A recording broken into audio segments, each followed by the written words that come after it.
اللہ رب العالمین نے قرآن مجید میں فرمایا ہے سورہ فرقان کے اندر اپنے خاص بندوں کی صفات اور ان کی پہچان کی علامتیں، ان میں یہ ہے کہ والذین لا يدعون مع اللہ الہا آخر، اور اللہ کے بندے وہ ہیں جو اللہ رب العالمین کے ساتھ کسی دوسرے معبود کے نام کی دہائی نہیں دیتے۔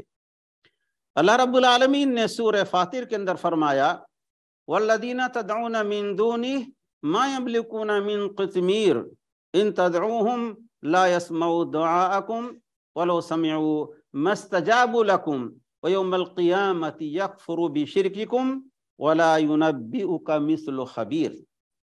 وہ لوگ جو اللہ رب العالمین کے سوا دوسروں کو پکارتے ہیں، وہ کھجور کی گٹھلی کے اوپر جو چھلکا باریک سا ہے اس کے بھی مالک نہیں ہیں، چاہے وہ نبی ہوں، چاہے رسول ہوں، چاہے ولی ہوں، چاہے چھوٹے ہوں، چاہے بڑے ہوں۔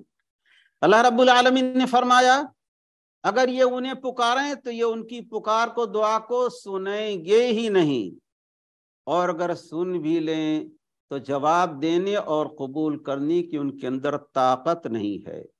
اور قیامت کے دن وہ جنہیں یہ پکار رہے ہیں وہ اس شرک کا انکار کریں گے، گویا جن لوگوں نے انہیں اللہ رب العالمین کے ساتھ مدد کے لیے پکارا تھا وہ شرک کر رہے تھے۔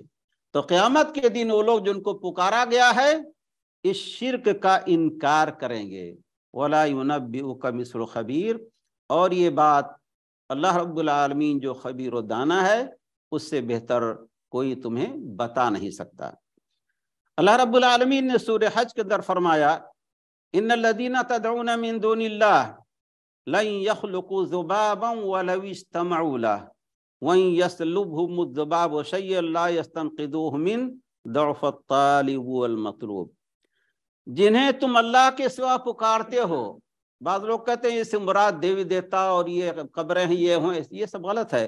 الذین کا استعمال ذوی العقول کے لیے ہوتا ہے، نہ کہ جمادات کے لیے۔ یقیناً جن تمہیں اللہ کے سوا جن کو پکارتے ہو وہ ایک مکھی بھی پیدا نہیں کر سکتے، چاہے وہ سب کے سب مل جائیں، جتنے تمہارے پیر و مرشد اور دستگیر اور خواجہ جو کچھ ہیں ان سب کو پکارو، سارے مل کے ایک مکھی نہیں پیدا کر سکتے۔ چاہے اور اگر مکھی ان کے اوپر جو مٹھائیاں چڑھائے گئے ہیں انہیں وہ چھین لیں، چوس لیں تو لا یستنقذوہ من، تو وہ اپنے آپ کو ان مکھیوں سے بچا بھی نہیں سکتے۔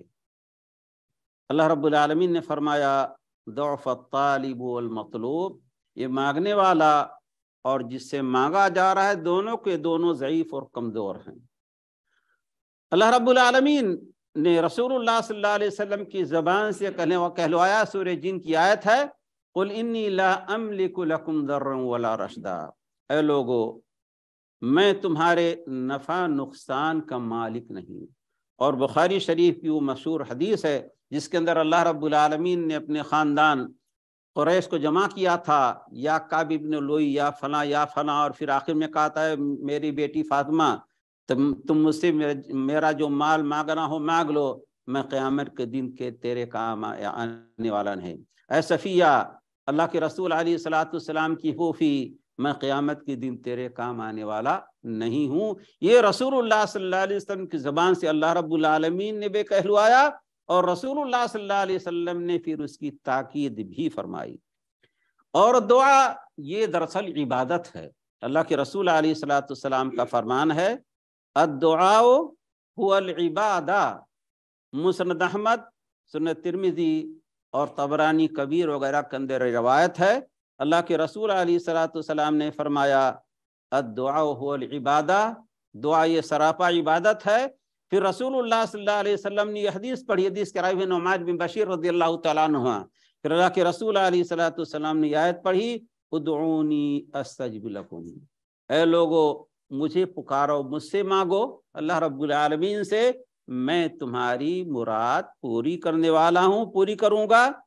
ان الذین یستکبرون عن عبادتی سیدخلون جہنم داخرین، جو میری عبادت سے مجھ سے مانگنے سے تکبر کرتے ہیں، ناک بھوں چڑھاتے ہیں، وہ قیامت کے دن ذلیل و رسوا ہو کر جہنم میں داخل ہوں گے۔ تو گویا اللہ رب العالمین کے سوا کسی نبی، ولی، پیر، غوث جو ہم نے بناوٹی غوث بنا رکھے ہیں، کسی کو بھی پکارنا یہ سراسر شرک ہے۔ اور اس سے پہلے درس میں ہم بتا چکے ہیں کہ بڑے افسوس کے ساتھ کہنا پڑتا ہے کہ شاہ عبد القادر جیلانی رحمۃ اللہ علیہ، جن کے پیدائش سن 471 میں ہوئی اور 561 میں انتقال ہوا، رسول اللہ صلی اللہ علیہ وسلم کے انتقال فرمانے کے 300-400 سال بعد، 450 سال بعد وہ پیدا ہوئے ہیں۔ کیسے وہ غوث پاک ہو گئے، کیسے وہ لوگوں کی مرادیں پوری کرنے لگے۔ اور میں بتا چکا ہوں کہ بریلی کے بڑے مولانا نے اپنی کتاب ملفوظات میں لکھا ہے کہ مجھے جب بھی کوئی پریشانی ہوتی ہے تو پھر میں غوث پاک ہی پکارتا ہوں۔ اللہ رب العالمین کو کیوں نہیں پکارتے؟ کیوں اللہ رب العالمین کی مخلوق کو پکار رہے ہو؟